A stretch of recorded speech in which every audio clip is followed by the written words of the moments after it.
You're listening to an African Elements top news story for July 9, 2025. Please visit our website at africanelements.org for more daily news. In June 2021, Spokane, Washington, experienced a devastating heat wave with temperatures reaching 109 degrees Fahrenheit for over a week.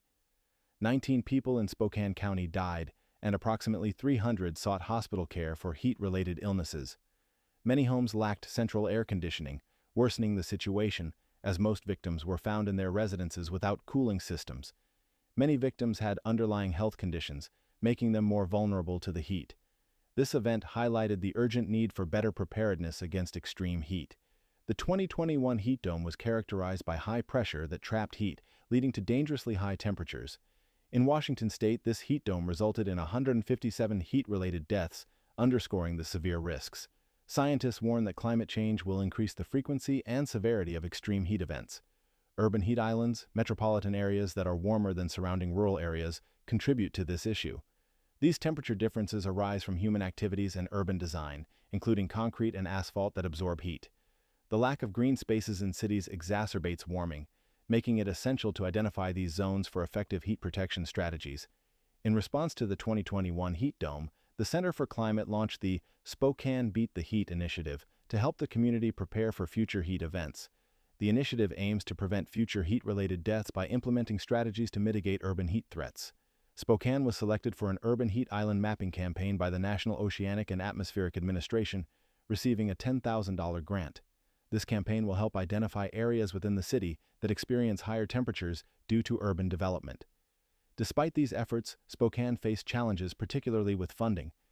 The city and Gonzaga University received a $19.9 million grant from the Environmental Protection Agency to establish resilience hubs and assist residents with cooling systems.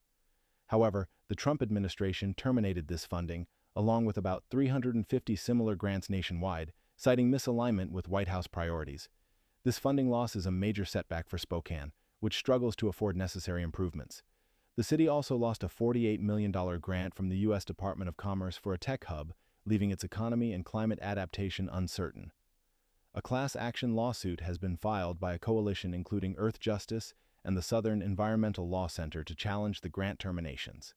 The lack of central air conditioning in many homes increases the risk of heat-related illness, particularly for vulnerable populations like the elderly and low-income individuals. Spokane's median household income is nearly $30,000 less than the state average, with over 13% of residents living in poverty. To enhance community preparedness, Spokane opened cooling shelters during the 2021 heat wave. However, temporary cooling centers were ineffective as people did not utilize them. Research indicates that strengthening existing community facilities is a better approach. The Spokane City Council is considering plans for shelter space and has introduced an ordinance for emergency plan thresholds. Despite financial setbacks, Spokane continues to pursue climate resilience. The Beat the Heat program has received additional support, including $10,000 from a local donor.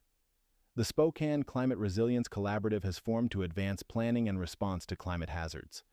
Long-term solutions involve developing comprehensive heat action plans to manage future heat waves. Housing experts predict Spokane's market will thrive post-COVID-19, leveraging its community strengths for resilience. As heat-trapping gases accumulate, the frequency and severity of heat waves will increase, making Spokane's efforts critical. The lessons from the 2021 heat dome have motivated Spokane to act despite obstacles.